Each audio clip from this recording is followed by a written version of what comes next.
So for the graph here, let's find an Eulerization. So the idea behind an Eulerization is that right now this graph does not have an Euler circuit. Why?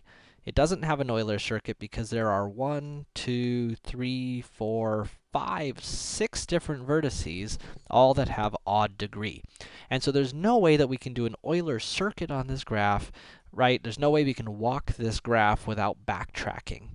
And so to address that, because, if let's say we were actually planning a route on this graph, we'd have to backtrack. Now we know. We want to sort of figure out how to do that in the best way possible. And so what we're going to do is Eulerize the graph. That means we're going to duplicate edges until it will have an Euler circuit on it. Now we're going to duplicate edges like this to indicate that I'm going to walk this edge twice. I'm going to walk it once this way and then probably once the other way. We don't want to create new edges, so we don't want to do stuff like this. Think about what this would mean in terms of like city streets. This would mean creating a new street between these two intersections, and that doesn't really make any sense. It makes sense, though, to walk an edge twice, right? To walk along the street twice. And so in order for this to become Eulerized, in order for it to have an Euler circuit, each vertex is going to have even degree. Right now, this vertex has degree 3, which is odd. But if I were to add a duplicated edge here, now it has degree 4, right? 1, 2, 3, 4. Likewise, this one now has degree 4. This one has degree 4. This one has degree 4. Now I just need these two to both have degree 4. And there's no direct way to connect them. So our only option is to make hops. Like that. So notice now, this edge has degree 1, 2, 3, 4. This vertex, which previously had degree 4, now has degree 1, 2, 3, 4, 5, 6. It's still even, so that's okay, right? And this vertex has degree 6, this one has degree 4.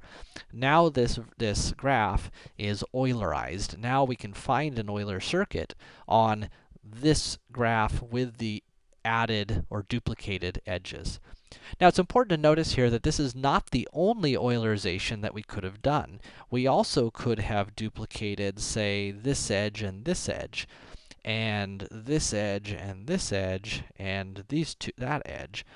And this would have also created an Eulerization. This one turns out to be the same number of duplications as our previous one. But if we had instead done something like this, this is more duplicated edges. In general, we want to minimize the number of duplications we have in our graph, because each of those duplications means that we're walking along an edge twice, and generally that's not a good thing. So let's look at another graph. All the odd degree vertices are highlighted here. Let's see if we can find an Eulerization of this graph. So you may have noticed that the pattern is that we're going to connect vertices with odd degree. And so this vertex here, I can either duplicate here and here, or duplicate here and here. And I don't think it really matters, so I'll duplicate here and here. Both of these vertices now have even degree. So now this one's odd and this one's odd. So if I duplicate there, both of those now have even degree. If I duplicate here and here, both of these now have even degree. And duplicating here and here, both of those now have even degree. And so we find that for our lot inspector, if you remember this graph, that in order to walk this entire neighborhood, she would have to backtrack 1, 2, 3, 4, 5 times in order to cover the entire area and get back to her starting point.